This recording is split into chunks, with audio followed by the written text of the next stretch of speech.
আসসালামু আলাইকুম। আজকের রেসিপি সিম আলু দিয়ে মাছের ঝোল। এই রান্নাটা খুবই সহজভাবে দেখিয়েছি। শীতের এই নতুন সবজি দিয়ে মাছ দিয়ে রান্না করলে কিন্তু খেতে ভীষণ টেস্টি হয়। কম বেশি সবাই কিন্তু আমরা এই রান্নাটা করতে পারি, তবে আমি যেভাবে রান্না করি সেভাবে আপনাদের সাথে শেয়ার করছি। এখানে আমি মাছ নিয়ে নিয়েছি। মাছগুলোকে খুব সুন্দর করে পরিষ্কার করে নিয়ে 1 চামচ লবণ দিয়ে দিলাম আর 1 চা চামচ হলুদের গুঁড়া দিয়ে দিচ্ছি। যে কোনো মাছ আপনি ব্যবহার করতে পারবেন। আধা চা চামচ পরিমাণ মরিচের গুঁড়া দিয়ে দিলাম আর এই চামচটা কিন্তু ছোট সাইজের 4 চামচ, সেইটা ব্যবহার করেছি। মাছের সাথে খুব সুন্দর করে মশলাগুলোকে মাখিয়ে নিতে হবে। মাখিয়ে নেওয়া হয়ে গেলে এবার মাছগুলোকে ভেজে নেব। চুলাতে কড়াই বসিয়ে এর মধ্যে অল্প পরিমাণে তেল দিয়ে তারপর মাছগুলোকে দিয়ে দিচ্ছি। তেলটা হালকা গরম করে নিয়েছিলাম।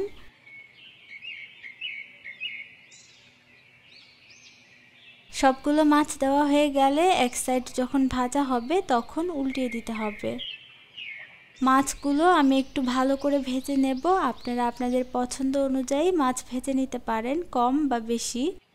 এবার মাছগুলো হয়ে গেলে দিয়ে দিচ্ছি 4টা মিডিয়াম সাইজের পেঁয়াজ কুচি আর কাঁচামরিচ দিয়ে দিচ্ছি 4টা। কাঁচামরিচের মুখটা একটু ফালি করে দিয়েছি। এবার পেঁয়াজটা নেড়ে চেড়ে যখন হালকা নরম হয়ে আসবে আর একটু ব্রাউন কালার চলে আসবে তখন দিয়ে দিচ্ছি 1 চা চামচ হলুদের গুঁড়া, আধা চা চামচ মরিচের গুঁড়া। এগুলোকে একটু নেড়ে মিশিয়ে অল্প একটু পানি দিয়ে মশলাগুলোকে কষিয়ে নিতে হবে।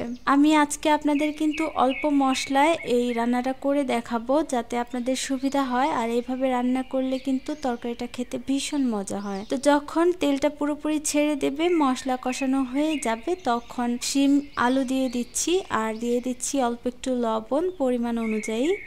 এখন শিম আলুর সাথে ভালো করে মশলা মাখিয়ে নিয়ে ঢাকনা দিয়ে ঢেকে এগুলোকে কষিয়ে নিতে হবে।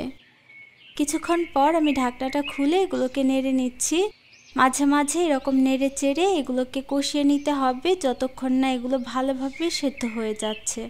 এই যে দেখুন, আলু শিম পুরোপুরি কিন্তু সেদ্ধ হয়ে গেছে। আপনি যখন কম মশলায় এইগুলো রান্না করবেন তখন চেষ্টা করবেন কষানোর মধ্যেই যাতে সবজিগুলো ভালো করে সেদ্ধ হয়ে যায়। যখন সেদ্ধ হয়ে যাবে তখন পর্যাপ্ত পরিমাণ পানি দিয়ে তারপর টমেটো দিয়ে দিচ্ছি।